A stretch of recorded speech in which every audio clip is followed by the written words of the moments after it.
There are a handful of ordinary things sitting in most homes right now, things nobody thinks twice about, and they are quietly making the whole room look cheaper than it actually is. Not because they cost too little, because they are the wrong choice and almost nobody notices until someone points it out. Today I am going to point them out, 10 of them, counting down to the one that does the most damage of all. And here is the promise I want to make you before we start. You do not have to throw a single one of these away. Every item on this list comes with an easy swap. Most of them cost under $30 and a few of them cost nothing at all. And wait until we reach number 1. It is in nearly every living room in America, working against you every single evening, and once you see it, you will never be able to unsee it in your own home. One more thing before we begin. I have owned most of these myself. This is not about judgment, it is about noticing. So do me a favor right now, go find a piece of paper and a pen and keep it beside you. As we count down, write the number of every item you have in your home. Do not be embarrassed. My own list, the very first time I did this, was 7 out of 10. At the end, I want you to tell me your number in the comments. Alright, let us begin. Number 10. The oversized wall clock. You have seen it, the enormous decorative clock, hung up to fill a big empty wall. And here is the problem with it. It reads as pure filler. It does not belong to any design style. It does not mean anything. It is just a large object covering a large space. And that matters more than you would think. Empty square footage on a wall is not the problem. Meaningless square footage is. A giant clock quietly tells every guest, I needed something big, and this happened to be big. So here is the swap, real art that actually speaks to you. A gallery wall of pieces you collected over time. A large tapestry.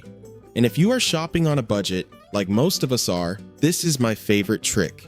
Buy a digital art file from Etsy for around $3 and have it printed at any size you like at Staples or Walmart. Or download a beautiful photograph for free from a website called Unsplash. Then put it in a frame you bought new or thrifted. You get a large custom designer looking piece for a fraction of the price. Now the next one is something people buy specifically to organize their home, and it quietly undoes the whole room. Number 9. Plastic storage bins. Plastic bins cheapen a space the instant a door opens. In the laundry room, by the front door, under the sink, in the pantry, in the linen closet. Anywhere you open a door and see plastic staring back at you. And here is the key. This is not a storage problem. It is a material problem. The bin is doing its job perfectly well. It just looks cheap doing it. So swap the material. Woven baskets, seagrass baskets, canvas or leather. The exact same function and a completely different feeling. That one natural material change adds warmth to a corner of your home you never even thought of as decor. And every time you open that door, instead of plastic, you see something that actually adds to the style of your home. Now, number 8 is the piece almost everyone reaches for to add a little color. And it is one of the most common cheap-looking mistakes there is. Number 8. Solid pop of color throw pillows. Throw pillows are one of the best tools you have for adding dimension and pattern and character to a room. But here is where it goes wrong. Using flat, solid pillow covers just to add a pop of color, especially bold, vibrant ones, all the same color, lined up across the sofa, all the same 18 by 18 size. This came from a piece of advice people heard years ago, add a pop of color. And a lot of us took it far too literally and bought a row of matching solid pillows. So here is the swap, and you do not have to get rid of the pillows you already own. You add to them. Vary the scale. Bring in a small lumbar pillow and a larger 20 by 20. Add texture, add pattern, and layer in a secondary color that accents the main color you love. That is the whole difference between a color palette, which looks designer, and a color splash, which looks cheap. Now, the next one looks like the fancy, elevated option when you see it in the store. It is usually the opposite. Number 7. Too much tufted furniture. Tufting. Those deep button dimples in the upholstery. On the showroom floor, it looks like the luxury choice, the expensive option. But in your home, in any real quantity, it tends to cheapen a room fast. Now, if you genuinely love the tufted look, I am not going to tell you to avoid it completely. I am going to tell you to keep it to one accent piece. A tufted ottoman, a single tufted chair. What you do not want is a full tufted sofa or a full tufted bed. Those are large, permanent pieces. They are hard to swap out later. And if they read as cheap, they take the entire room down with them. Now, number 6 is a plant, and it is the fastest fake in any home. Number 6, bad artificial plants. I want to be honest with you. I love artificial plants. I use them all over my home for that bit of life and greenery without a single thing to water. So the fake plant is not the mistake. The bad fake plant is the mistake. The shiny ones. The ones with unnaturally vibrant green. The ones that have an obvious printed look to the leaves. The ones where the scale is just wrong. Your eye clocks plastic from across the room instantly before you have even walked over to it. So here is the swap. Go for a matte finish, real texture and movement, stems and leaves that feel light and loose instead of thick and stiff and glossy. Chosen carefully, a faux tree passes completely and no one will ever know. Chosen carelessly, it announces itself the moment you walk in. Now we move into a couple of furniture details. The kind of thing that quietly separates a collected designer home from a matched set. Number 5.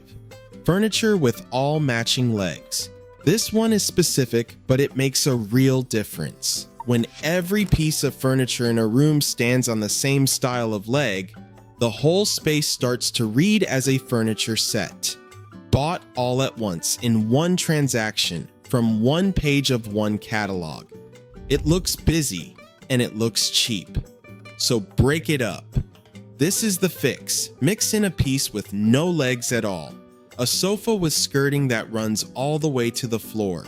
An upholstered piece where you never see the legs.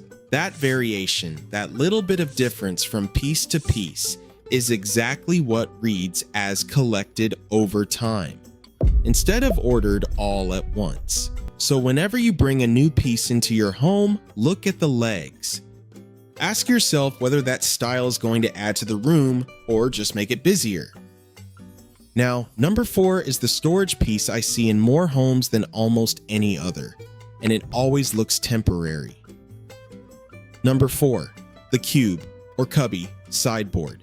You know the one. The unit made of open square cubbies. They are sold everywhere. They are usually very affordable, and they hold a great deal. But there is something about them that always feels temporary, almost dorm-like. And that open cubby storage always reads as messy, no matter how neatly you try to fill it. So here's what to do. If you are out shopping, my honest advice is to skip the cube unit entirely and choose a sideboard with full doors or full drawers. That gives you a substantial real furniture look. But if you already own one, do not worry, you have 2 good options. The first is to add doors. IKEA actually sells inserts and drawers made to fit these units. Or you can do what I did and take it further with a real project. I added glued doors, installed feet and hardware, and painted the whole thing, and it looks like a completely different, custom sideboard. The simpler option is baskets. Fill every single cubby with a matching basket, and I mean every single one. Do not leave some cubbies with baskets and some without, because that mix is exactly what creates the cluttered look. Matching baskets in every cubby give you a clean, flat-faced, finished look that hides all the mess away. And please, do not style this piece with little trinkets on top. Keep it clean. This is an organizer, not a display shelf. Now, number 3 is a wonderful piece that is almost always hung in the wrong place, doing the wrong job. Number 3, misused mirrors. I love mirrors, but a mirror should always have a purpose. And the mistake I see over and over is the mirror used purely as filler, buried inside a gallery wall, mixed in with the art, or hung so high on the wall that you cannot even see your own reflection in it. When a mirror has no real job, it reads as the wrong choice, and it cheapens the whole wall. So here is the swap. Give every mirror a purpose. Use one to bounce light into a dark corner of your home. Use one to open up a small, tight space and make it feel larger. Hang a large mirror by your front door at a height you actually use on your way out. A mirror is functional. It is neutral. It is large-scale wall art that does a real job. It is one of the most useful things you can hang on a wall, as long as you hang it with intention. All right, 2 left, and these last 2 are in nearly every home, including the expensive ones. Number 2, the wrong size area rug. This is the single most common proportion mistake in home decorating, and once you learn to see it, you will see it everywhere. The rug that is simply too small for the room. A little rug floating all alone in the center of the floor, with the sofa and the chairs stranded off its edges, sitting on bare floor. And here is what it does. A too small rug makes the entire room feel smaller and cheaper, like the floor plan somehow shrank. The rug is supposed to anchor the seating and pull it together, and instead it looks like a postage stamp lost in the middle of the room. So here is the rule that fixes it. Your rug should be large enough that at least the front legs of every seat sit on top of it. That connects everything into one grounded seating area. And when you are between 2 sizes, always size up. A rug that is a little too big almost never looks wrong. A rug that is too small always does. This one swap can make a modest room read as twice its size. And now, number 1. The thing in nearly every living room in America, working against you every single evening. Number 1. Relying only on your overhead light. The single biggest thing making rooms look cheap is not an object at all. It is the lighting. That one bright fixture in the middle of the ceiling, flooding the whole room with hard light from directly above. It flattens everything. It throws harsh shadows on every face and into every corner. It is the light of an office or a waiting room. It is not the light of a home. And here is the designer secret. Professionals almost never turn on that overhead light. Instead, they layer low, warm light all around the room. A table lamp here, a floor lamp in the corner, a small lamp on a shelf. All of them in warm white, 2700 Kelvin. Never the cold blue light, always the warm one. Now picture this. Same furniture, same paint, same everything. You turn off the overhead light and you turn on 3 lamps around the room. And the space transforms. It looks expensive. It feels calm. It feels like somewhere you want to sit down and stay. Because here is the truth that ties this whole list together. Nothing you own survives bad light, not the art, not the baskets, not the beautiful rug you just sized up. Fix the light, and every single other swap on this list finally gets to be seen. So, 10 ordinary things, and not one of them had to leave the house. Every single fix was a swap, not a purchase. A different material, a different scale, a different placement, a different light. And 3 simple principles carry the entire list.